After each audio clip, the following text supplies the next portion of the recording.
तारीख को चुनाव के रात्रि के दौरान राजनगर विधानसभा में जो घटना घटी, भारतीय जनता पार्टी के प्रत्याशी अरविंद पटेरिया और भारतीय जनता पार्टी के कार्यकर्ताओं के ऊपर योजनाबद्ध तरीके से कांग्रेस के वहां के विधायक और प्रत्याशी नाती राजा और उसके गुंडों ने प्राणघातक हमला किया और प्राणघातक हमला करने के बाद जिस प्रकार से उन्होंने पटकथा लिखी कि उनके ड्राइवर की हत्या कर दी गई, नीचे कर लो।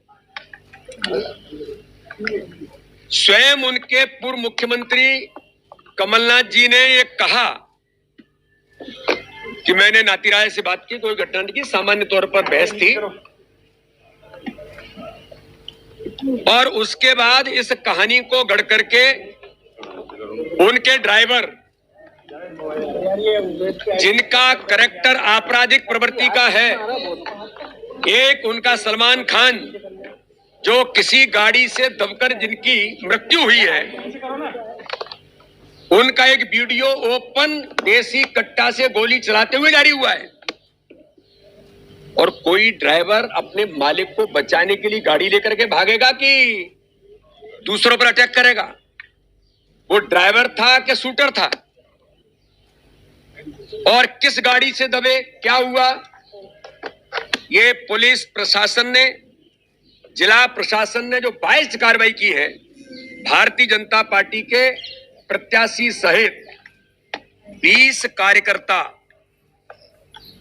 और 15 अन्य कार्यकर्ता, यानी 35 लोग, 302 की एफआईआर। भारत का पहला केस होगा, कोई व्यक्ति किसी गाड़ी की चपेट में आकर के एक्सीडेंटल उसमें उसकी डेथ हो जाती है, तो प्रशासन कितना बाइज्ड है कि 302 की एफआईआर 20 लोगों के खिलाफ करता है।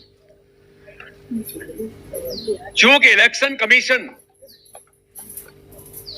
अभी पूरा प्रशासन जब तक आचार संहिता है इलेक्शन कमीशन के अंडर में है,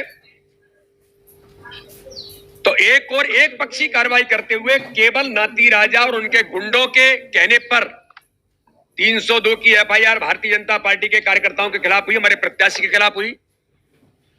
और उन्होंने जो प्राणघातक हमले किए, गोलियां चलाई, भारतीय जनता पार्टी के कई कार्यकर्ताओं की गाड़ियों को तोड़ दी। एक भी कार्यकर्ता लगातार कंप्लेंट करने के लिए पहुंचे, लेकिन उनके खिलाफ कोई कार्रवाई, नाती राजा और उनके अपराधी गुंडे और स्वयं नाती राजा इसी प्रवृत्ति के हैं, कोई कार्रवाई नहीं हुई। दुर्भाग्यजनक है। मैं पूछना चाहता हूं प्रशासन से, किसके दबाव में कार्रवाई की है और कैसे प्रशासन ने तय कर दिया 302 है? और दुर्भाग्यजनक पहलू है कि दिग्विजय सिंह जैसे नेता जो मध्य प्रदेश के अंदर चुनाव से पहले और चुनाव के बाद एक न्यूसेंस क्रिएट करना चाहते थे, हार की खींच के कारण चुनाव हार रहे कमलनाथ, दिग्विजय सिंह, तो दिग्विजय सिंह ने जाकर के खजुराहो के अंदर राजनगर में थाने में बिना किसी की अनुमति के आचार संहिता लगे हुए कैसे धरना दिया? टेंट लगाया आपने, किससे अनुमति ली? और उसके बाद आप लोगों को प्रवोक कर रहे हैं, मारो लोगों को। मध्य प्रदेश का वातावरण खराब करने का प्रयास ये दिग्विजय सिंह ने वहां पहुंच करके जो किया है, और दुर्भाग्यजनक है। हमने इलेक्शन कमीशन से कहा है कि उन अधिकारियों के खिलाफ कार्रवाई होनी चाहिए कि दिग्विजय सिंह ने बिना अनुमति के टेंट कैसे लगाया, कैसे दिग्विजय सिंह ने लोगों को प्रवोक किया, कैसे दिग्विजय सिंह वहां धरने पर रात में बैठे।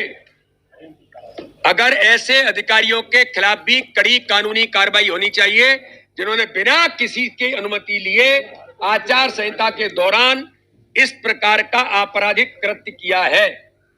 तो इसलिए आज हमने इलेक्शन कमीशन को कहा है, डीजीपी से भारतीय जनता पार्टी का प्रतिनिधिमंडल मिल रहा है, इस पूरे घटनाक्रम की जांच हो।